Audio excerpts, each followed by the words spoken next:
BCS এ viva বোর্ডের এনভায়রনমেন্টটা কেমন হয়, অর্থাৎ বিসিএস এ ভাইবা বোর্ডের পরিবেশটা কেমন, বিসিএস এর ভাইবা বোর্ড আসলে কেমন দেখতে হয়।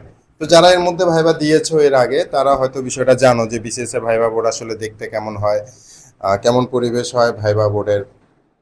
হ্যাঁ, তো যারা নতুন তাদের জন্য এটা।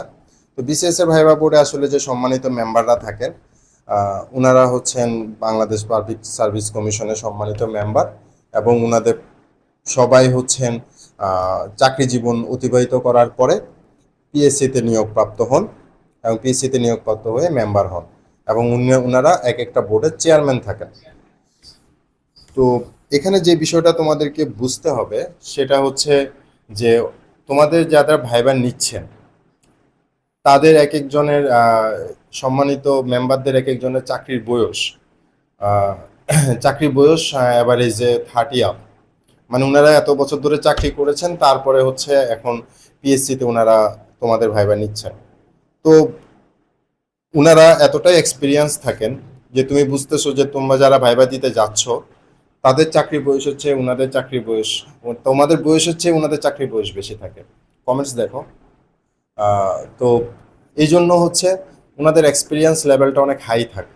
ওই 10-15 মিনিটে কিন্তু তোমাদেরকে ফুল জাজ করে ফেলতে পারেন যে তোমাদের ভিতরের বাইরে সবকিছু কিন্তু ওনারা বুঝে যান। সুতরাং এই বিষয়টা তোমরা খেয়াল রাখবা যে তোমরা ওনাদের সামনে যখন ভাইবা দিতে যাও তখন বিষয়টা খেয়াল রাখবা যে আমি যার সামনে ভাইবা দিতে যাচ্ছি ওনার এক্সপিরিয়েন্সই আমার বয়সের চেয়ে বেশি। তো এই বিষয়টা তোমরা ভাইবা দেওয়ার সময় খেয়াল রাখবা। পিএসসিতে যখন তোমরা রুমে ঢুকবা দেখবা অনেক বড় রুম থাকে, এবং রুমের একদম শেষে সম্মানিত মেম্বাররা বসেন, এবং অতটুক জায়গা তোমাকে হেঁটে যেতে হয়, এবং এটা হেঁটে যেতে 5 থেকে 6 সেকেন্ড 8 সেকেন্ড কিন্তু সময় লাগে। সুতরাং ওই সময়টা কিন্তু ওনারা তোমাকে অবজার্ভ করবেন যে তুমি কিভাবে হেঁটে যাচ্ছ টেবিল পর্যন্ত। তো এই বিষয়টাও তোমাকে মাথায় রাখতে হবে। এই সময়টা কিন্তু ওনারা তোমাকে দিকে তাকাই থাকবেন। তো নার্ভাস হওয়া যাবে না। বিসিএস এর সাধারণত ভাইভাতে অনেকেই নার্ভাস হয়, আমিও নার্ভাস ছিলাম, সবাই নার্ভাস হয়, কিন্তু এই নার্ভাসনেসটা যতটা কাটিয়ে উঠা যায় ততটা তোমার জন্য বেটার। তো এটা হচ্ছে বিসিএস এর ভাইভা বোর্ডের এনভায়রনমেন্ট। তো আমরা এখানে 3 নাম্বার যে বিষয়টা পড়বো সেটা হচ্ছে উদ্দেশ্য। তোমরা যদি বিসিএস এর ভাইবা যারা দিতে যাচ্ছ তারা যদি পিএসসির অ্যাঙ্গেল থেকে বিষয়টা চিন্তা করো যে পিএসসি যখন ভাইবা নেয় পিএসসির আসলে উদ্দেশ্য কি থাকে, তোমরা খেয়াল করবা যে বিসিএস বাংলাদেশের একমাত্র চাকরি যেখানে অনেকগুলা চাকরির ভাইবা একসাথে হয়। প্রথমত তুমি যে ক্যাডার চয়েস দিয়েছো 12টা 13টা 14টা যে কয়টা অ্যাভেলেবেল ছিল বা যে কয়টা তোমার পছন্দের, ওই কয়টা চাকরির জন্য কিন্তু তুমি ইলিজিবল। এরপরে আবার নন ক্যাডারের চাকরি আছে, নন ক্যাডার ফার্স্ট ক্লাস চাকরি আছে, নন ক্যাডার সেকেন্ড ক্লাস চাকরি আছে। আবার হচ্ছে গিয়ে তোমার ভাইবা শেষ হওয়ার পরে যদি কোনো প্রতিষ্ঠান রিকুইজিশন দেয় যে আমরা আমাদের 20 জন লাগবে, 25 জন লাগবে, 50 জন লাগবে, সেটা ফার্স্ট ক্লাস হোক সেকেন্ড ক্লাস হোক, যখন তারা রিকুইজিশন দিবে সেই রিকুইজিশন অনুযায়ী কিন্তু পিএসসি আবার তোমাদের প্যানেল থেকেই নিয়োগ দিবে। তো বিষয়টা বুঝতে পারছো যে তোমাদের হাতে পিএসসির হাতে কিন্তু তোমার জন্য অনেকগুলা চাকরি, ক্যাডার তো আছেই, নন ক্যাডারের অনেকগুলা চাকরি। তো এতগুলো চাকরি থাকার কারণে তোমার ভাইবাটা কিন্তু অনেক নমনীয় হবে, অনেক সফট হবে। কারণ তুমি যখন ভাইবা দিতে যাচ্ছ তখন একজন পিএসসি সম্মানিত মেম্বার কিন্তু এটা চিন্তা করবে যে এই প্রার্থীটা প্রিলি দিয়ে আসলো, রিটেন দিয়ে আসলো, এত কষ্ট করে এত সময় ধরে পড়াশোনা করে এখানে আসলো, কিছু না কিছু নিয়ে যাক বা কিছু না কিছু সে পাক।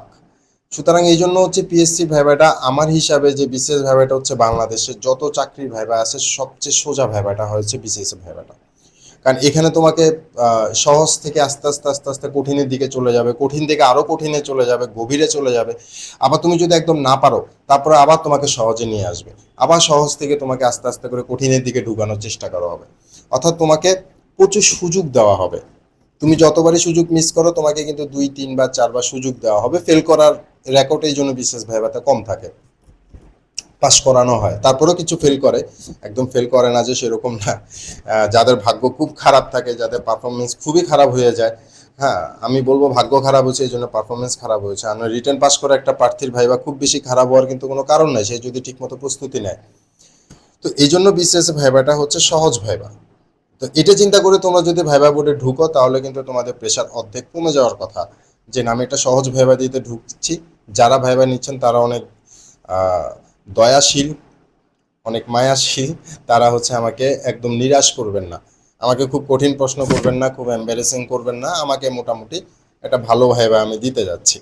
হ্যাঁ, এবং তাদের মাথায় কিন্তু ওইটা থাকে যে একটা স্টুডেন্ট আসছে, তাকে কিন্তু আমাদের কিছু একটা দেওয়া উচিত বা দেওয়ার সুযোগ আছে আমাদের হাতে। হ্যাঁ, কারণ এই সিনারিওটা কিন্তু সম্মানিত মেম্বাররাও এক সময় যখন চাকরির ভাইবা দিয়েছেন তখন পার করে আসছেন।